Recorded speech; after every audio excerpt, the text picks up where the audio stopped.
بہت پرانی بات ہے جب زمین پر آج جیسی روشنی اور سکون نہیں ہوتا تھا۔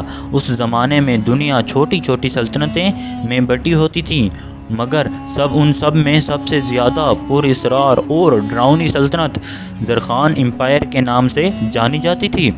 یہ ایک ایسی سلطنت تھی جو برفانی پہاڑوں، گہری دھند والی وادیوں اور اندھیرے جنگلوں کے درمیان بسی ہوئی تھی، جہاں ہوا تک بھی عجیب سی سرگوشی کرتی تھی۔ لوگ کہتے تھے کہ یہ زمین عام زمین نہیں بلکہ کسی پرانی طاقت کا نتیجہ ہے جو اب بھی زندہ ہے اور ہر چیز کو محسوس کرتا ہے۔ اس امپائر کا مرکزی شہر ڈارک ہیون کہلاتا تھا، جو ہمیشہ دھند اور اندھیرے میں لپٹا رہتا تھا۔ یہاں سورج نکلتا تو تھا مگر اس کی روشنی بھی زمین تک پوری نہیں پہنچتی تھی۔ شہر کے بیچ ایک عظیم اور کالا قلعہ تھا جسے بلیک فورٹریس کہا جاتا تھا۔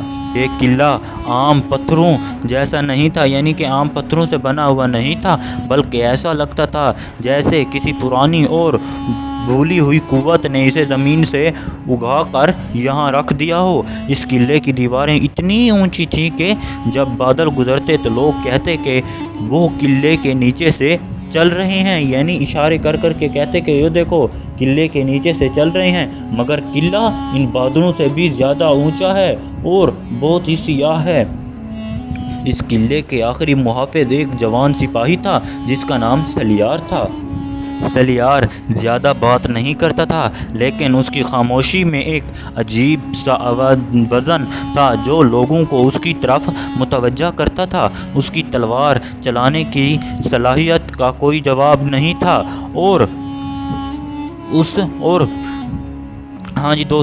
دور دور تک اس کی کہانیاں مشہور تھیں۔ وہ بچپن سے اسی قلعے میں پلا بڑھا تھا اور اس کے والد بھی اسی قلعے کے سپہ سالار تھے جو ایک بڑی جنگ میں لاپتہ ہو گئے تھے، یعنی انہیں غائب کر دیا گیا تھا اس جنگ میں۔ اس دن کے بعد سلیار نے اپنی زندگی کا صرف ایک مقصد بنا لیا، یعنی کہ اس نے اپنی زندگی کا صرف ایک ہی ایم بنا لیا کہ میں یہ کروں گا، اس کے علاوہ کچھ نہیں کروں گا۔ کہ وہ مقصد یہ تھا کہ جب تک اس میں سانس ہے وہ بلیک فورٹریس کی حفاظت کرے گا۔ ایک دن ڈارک ہیون شہر میں عجیب سی خاموشی پھیل گئی۔ نہ جانور آواز کر رہے تھے، نہ لوگ زیادہ بول رہے تھے۔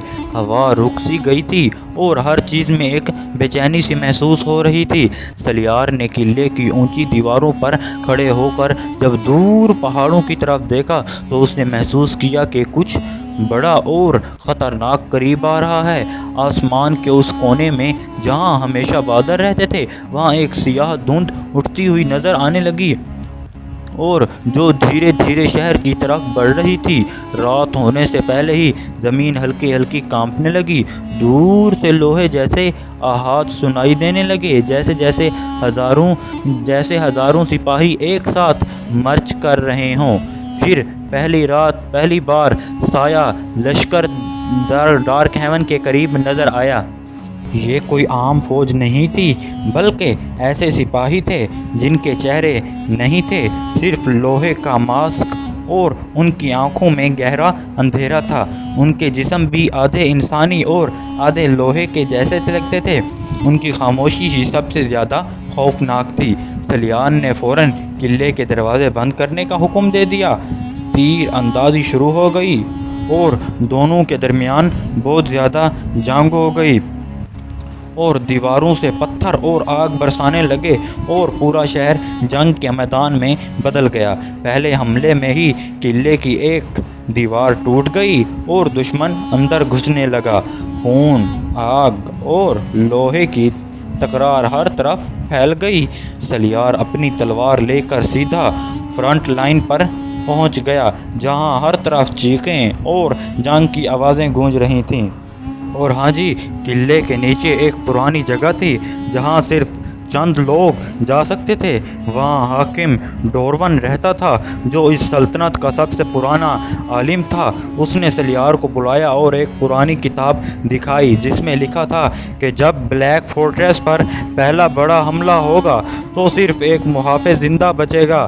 سلیار نے جب یہ سنا تو اس نے چہرے پر کوئی ڈر نہیں رکھا اور